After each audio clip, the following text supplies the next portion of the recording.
প্রিয় শিক্ষার্থীবৃন্দ, আসসালামু আলাইকুম। আশা রাখি তোমরা সবাই ভালো আছো। আমি তোমাদের সকলের দোয়ায় এবং আল্লাহর অশেষ মেহেরবানিতে সুস্থ আছি, ভালো আছি। প্রিয় শিক্ষার্থীরা, তোমাদের সকলকে ন্যাশনাল কলেজের অনলাইন ক্লাসে স্বাগতম জানিয়ে আজকের ক্লাস শুরু করছি। প্রায় দীর্ঘদিন যাবৎ আমি তোমাদেরকে চতুর্থ অধ্যায় পড়িয়ে এসেছি এবং সেই চতুর্থ অধ্যায়ের আজকে পরিসমাপ্তি টানব।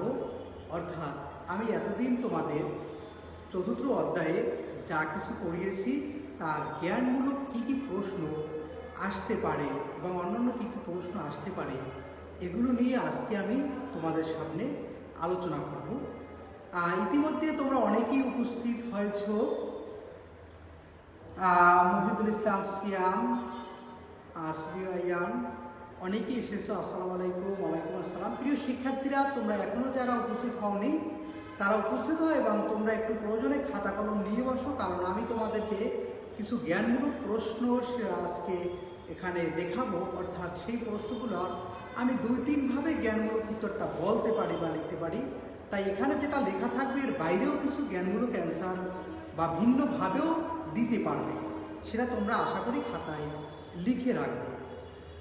তাহলে কথা না বাড়িয়ে আজকের এই শুভ বিকালবেলায় তোমাদের ক্লাসে চলে যাচ্ছি।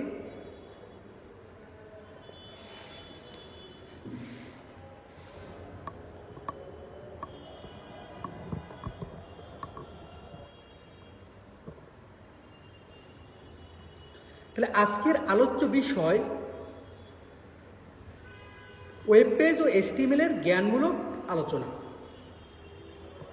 প্রিয় শিক্ষার্থীরা, অর্থাৎ ওয়েব পেজ ডিজাইন, পরিচিতি ও HTML এর জ্ঞানমূলক প্রশ্ন, অর্থাৎ knowledgeable question of web page and HTML।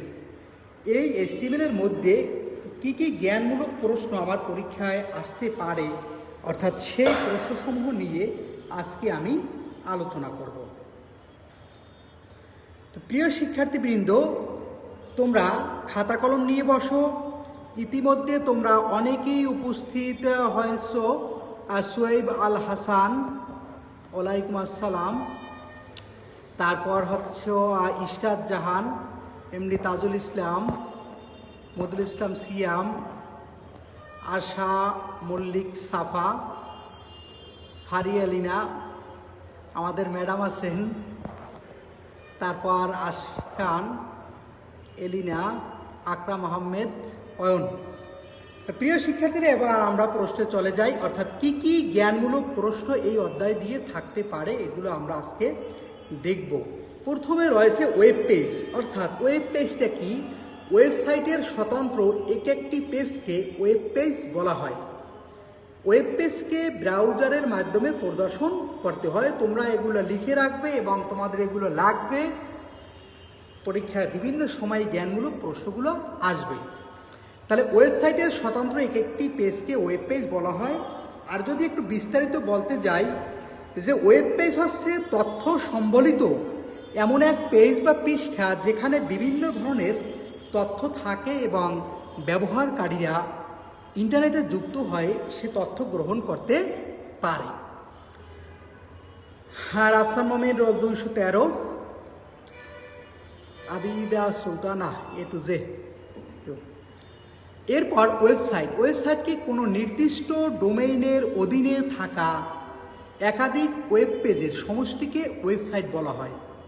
যেমন www.nationalcollege.edu.bd একটি ওয়েবসাইট। অর্থাৎ তোমাদের কলেজের ওয়েবসাইট হচ্ছে www.nationalcollege.edu.bd। এরকম এই কলেজে কিন্তু ওয়েব পেজ বা ওয়েবসাইটে একাধিক পেজ রয়েছে। ধরো মানবিক শাখার জন্য বা প্রশাসনিক জন্য, টিচার স্টাফ জন্য, অর্থাৎ অনেকগুলো পেজ রয়েছে। এই অনেকগুলো পেজের সমন্বয় মূলত হয় ওয়েবসাইট। তা তুমি এভাবেও লিখতে পারো যে একাধিক ওয়েব পেজের সমন্বয়ে তৈরি হয় ওয়েবসাইট। প্রিয় শিক্ষার্থীরা, তাহলে আমরা ওয়েবসাইট জানবো, অর্থাৎ একই কোনো নির্দিষ্ট ডোমেইনের অধীনে থাকা একাধিক ওয়েব পেজের সমষ্টিকে ওয়েবসাইট বলা হয়, অথবা একাধিক ওয়েব পেজের সমন্বয়ে ওয়েবসাইট তৈরি হয়।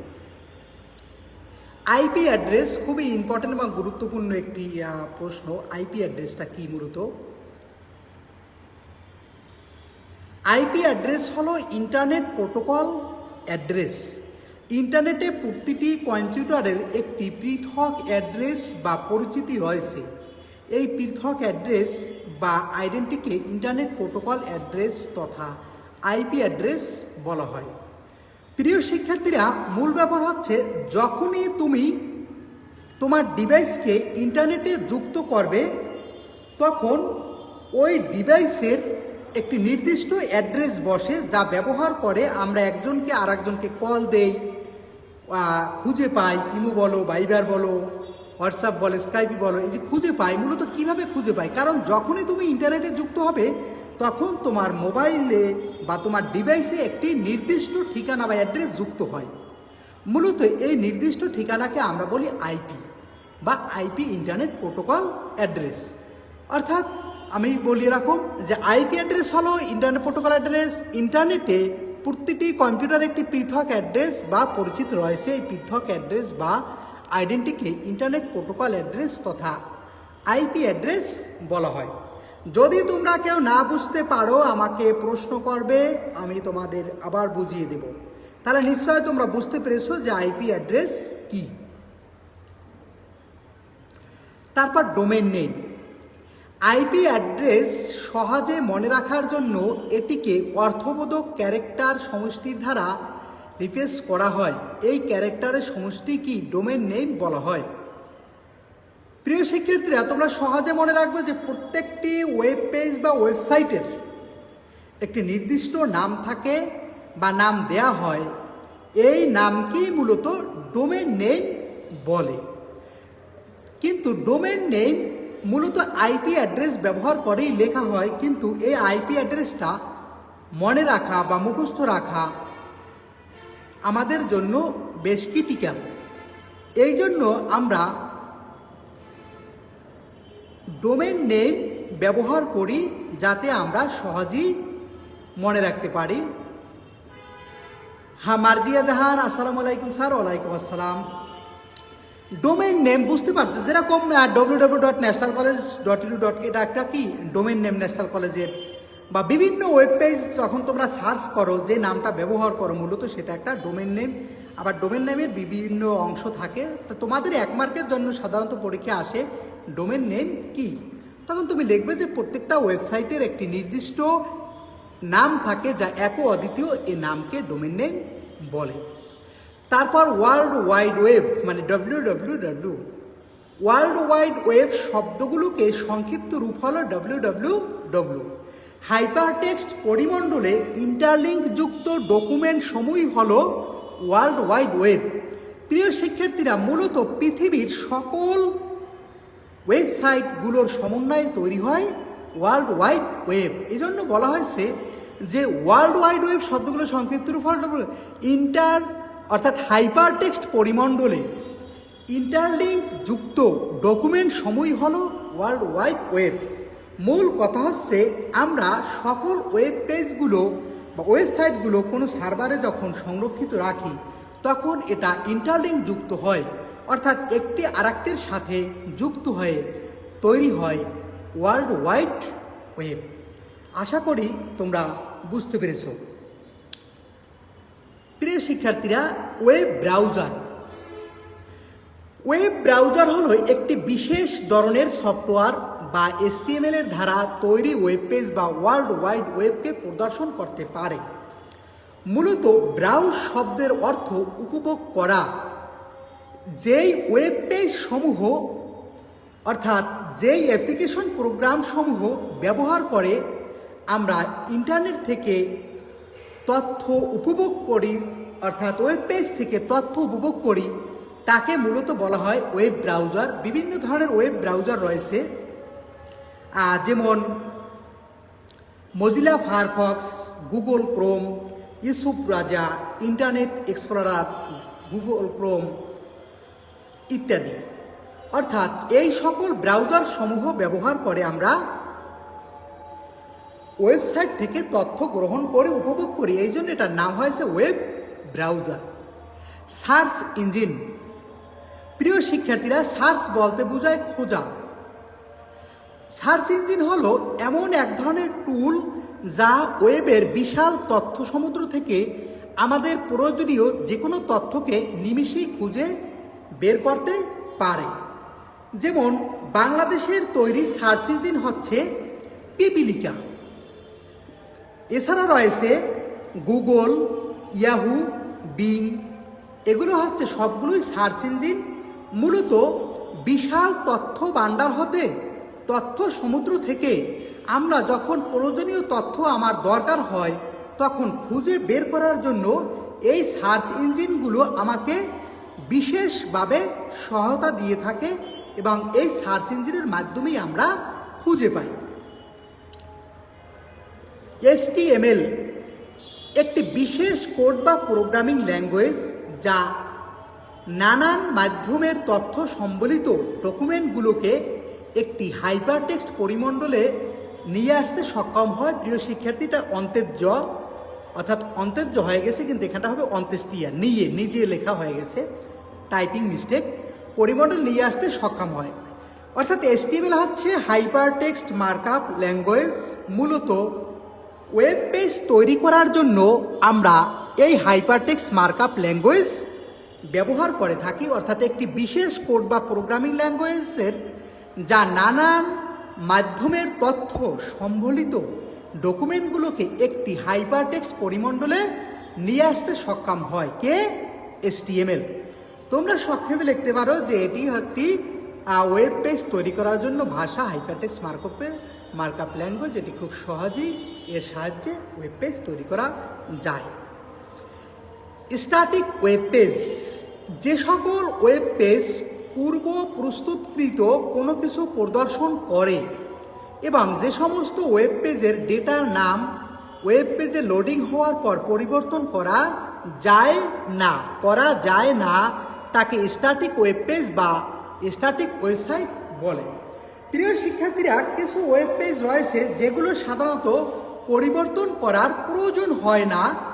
যেই ওয়েব পেজগুলো পরিবর্তনের দরকার হয় না সাধারণত তাকে স্ট্যাটিক ওয়েব পেজ বলে। মনে করো কারো জীবনী লিখতে কোনো ওয়েব পেজ তৈরি করা হইলো, সেই ওয়েব পেজটা কি প্রতিনিয়ত পরিবর্তন হয় না, তাকে সাধারণত স্ট্যাটিক ওয়েব পেজ বলো। তোমরা আরও সংক্ষেপে যদি বলতে চাও বা লিখতে চাও তোমরা এভাবে লিখে রাখবে, যে সকল ওয়েব পেজের তথ্য সাধারণত বা প্রতিনিয়ত পরিবর্তন হয় না তাকে স্ট্যাটিক ওয়েব পেজ বলে।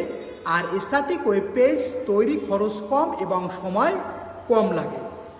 মূলত HTML ব্যবহার করেই এই স্ট্যাটিক ওয়েব পেজ তৈরি করা সম্ভব। ডায়নামিক ওয়েব পেজ, যে ওয়েব পেজ পরিবর্তন তথ্য, এখানে ওয়েব হবে, প্রিয় শিক্ষার্থীর ওয়েব হয়ে গেছে, যেসব ওয়েব পেজে পরিবর্তিত তথ্য প্রদর্শন করে এবং যে সমস্ত ওয়েব পেজের ডেটার মান ওয়েব পেজে লোডিং হওয়ার পর পরিবর্তন করা যায় তাকে ডায়নামিক ওয়েব পেজ বা ডায়নামিক ওয়েবসাইট বলে। এখানে হবে আর সমস্ত, একটু ফন্টটা ভেঙে গেছে। প্রিয় শিক্ষার্থীরা, মূলত তোমরা এভাবে বলবে, যে সকল ওয়েব পেজের তথ্য সাধারণত প্রতিনিয়ত পরিবর্তন হয় তাকে ডায়নামিক ওয়েব পেজ বলে। ডায়নামিক ওয়েব পেজের তথ্য সাধারণত প্রতিনিয়ত পরিবর্তনশীল, যেরকম ধরে নিলাম বিভিন্ন নিউজ পেপারের ওয়েবসাইটগুলো বা ওয়েব পেজগুলো। নিউজ পেপারের ওয়েব পেজ বা ওয়েবসাইটগুলো দেখবা তোমরা প্রতিনিয়ত, বলা যায় প্রতি ঘন্টায় আপডেট হচ্ছে। অর্থাৎ এই সকল ওয়েব পেজ বা ওয়েবসাইটগুলো হচ্ছে dynamic web page. Remote web page, দূরবর্তী কোনো কম্পিউটারে বা ওয়েব সার্ভারে সংরক্ষিত ওয়েব পেজগুলোকে রিমোট ওয়েব পেজ বলা হয়। অর্থাৎ যে ওয়েব পেজগুলো দূরবর্তী কোনো সার্ভারে সংরক্ষিত থাকে তাকে রিমোট ওয়েব পেজ বলা হয়। লোকাল ওয়েব পেজ, প্রিয় শিক্ষার্থীরা একটি একার আসে নেই, টাইপিং মিস্টেকে হয়তো বা। লোকাল ওয়েব পেজ অর্থাৎ এখানে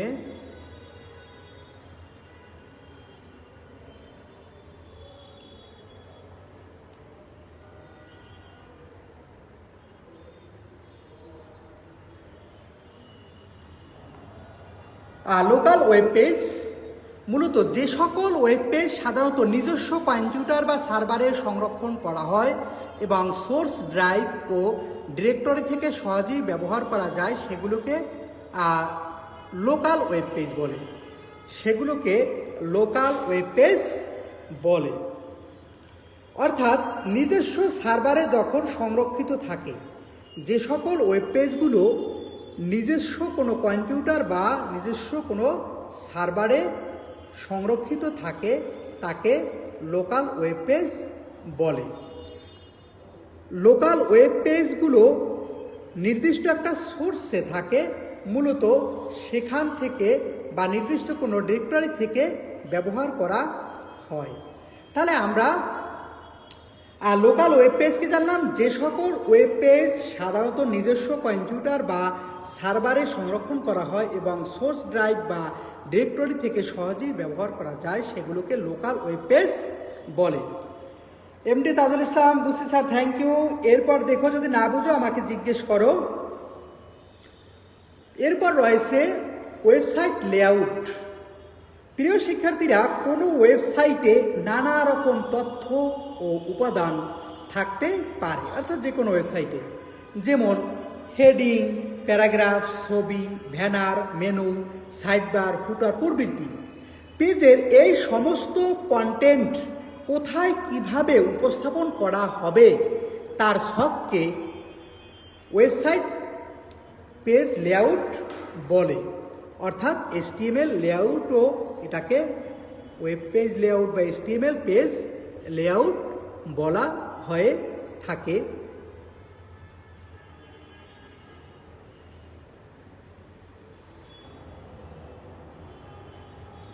আবার একটু আমরা দেখি যে ওয়েবসাইট লেআউট কোনো ওয়েবসাইটে নানা রকম তথ্য ও উপাদান থাকতে পারে, যেমন হেডিং, প্যারাগ্রাফ, ছবি, ব্যানার, মেনু, সাইডবার, ফুটার প্রভৃতি।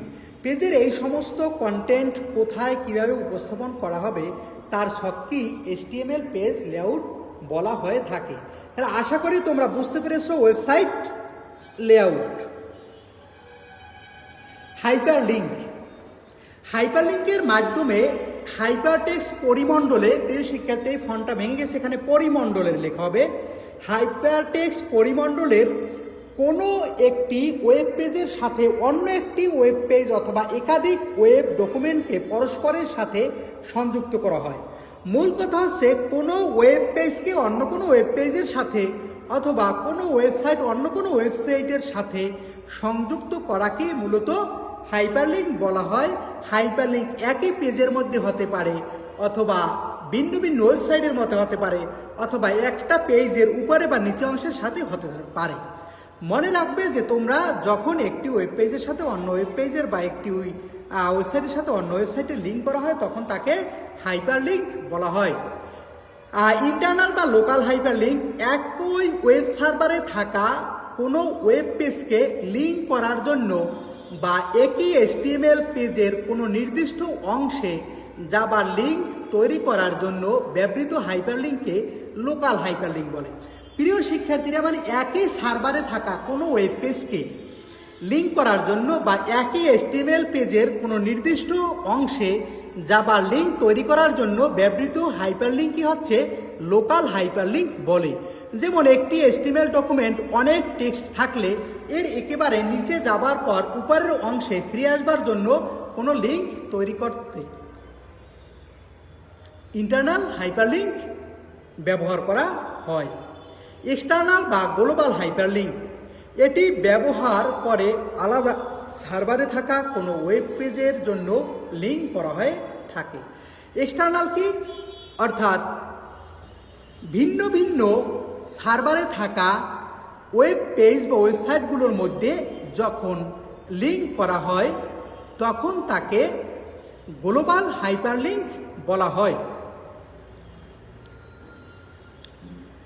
Web publishing.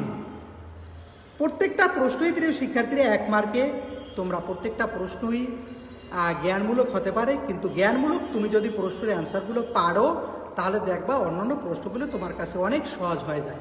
তাহলে web page publishing, web page সকলের নিকট প্রদর্শনযোগ্য করার জন্য একে প্রয়োজনীয় বিভিন্ন অনুসরণ করে ইন্টারনেটের ওয়েবসাইট হিসাবে পাবলিশ করাকে ওয়েব পেজ পাবলিশিং বলে। একটি ওয়েবসাইট পাবলিশ হবার পরই কেবল তা ইন্টারনেট কানেকশনের মাধ্যমে পৃথিবীর যে কোনো প্রান্ত থেকে প্রদর্শন করা হয়। কিছু ফন্ট ভেঙে গেছে প্রিয় শিক্ষার্থীরা, তোমরা একটু দেখে নিই। ওয়েবসাইট এখানে চ হবে না, ট হবে। তাহলে ওয়েবসাইট পাবলিশিংটা হচ্ছে যখন আমরা ওয়েব পেজ তৈরি করার পর এই ওয়েব পেজকে সকলের নিকট পৌঁছে দেব, সকলে এটা ব্যবহার করতে পারবে, তখন সেটা হবে ওয়েবসাইট পাবলিশিং। আর ডোমেইন নেম রেজিস্ট্রেশন, কোনো ওয়েবসাইট পাবলিশের জন্য প্রতিটি ওয়েবসাইটের একটি ইউনিক ডোমেইন নেম প্রয়োজন এবং তা নির্দিষ্ট মূল্যের মাধ্যমে কিনে নেওয়াকে ডোমেইন নেম রেজিস্ট্রেশন বলে। তোমাদেরকে আগেই যে বলেছিলাম যে ডোমেইন নেমটা কি, ডোমেইন নেমটা হচ্ছে একটা অদ্বিতীয় ইউনিক নাম, আর এই ইউনিক নামটাকে বিভিন্ন কোম্পানির কাছ থেকে রেজিস্ট্রেশন করে নেওয়াটাই হচ্ছে ডোমেইন রেজিস্ট্রেশন। অর্থাৎ কোনো ওয়েবসাইট পাবলিশের জন্য প্রতিটি ওয়েবসাইটের একটি ইউনিক ডোমেইন নেম প্রয়োজন এবং তা নির্দিষ্ট মূল্যের মাধ্যমে কিনে নেওয়াকে ডোমেইন নেম রেজিস্ট্রেশন বলে। সাদমান সাকিব জিহান ওয়াসিং, Chowdhury Ishrat Jahan Singh, thank you. Web server, প্রিয় শিক্ষার্থীর ওয়েব সার্ভারটা খুব গুরুত্বপূর্ণ একটি বিষয়। ওয়েব সার্ভার বলতে বিশেষ ধরনের হার্ডওয়্যার ও সফটওয়্যারকে বোঝায়, যার সাহায্যে ওই সার্ভারে রাখা কোনো উপাত্ত তথ্য ইন্টারনেটের মাধ্যমে অ্যাক্সেস করা যায়।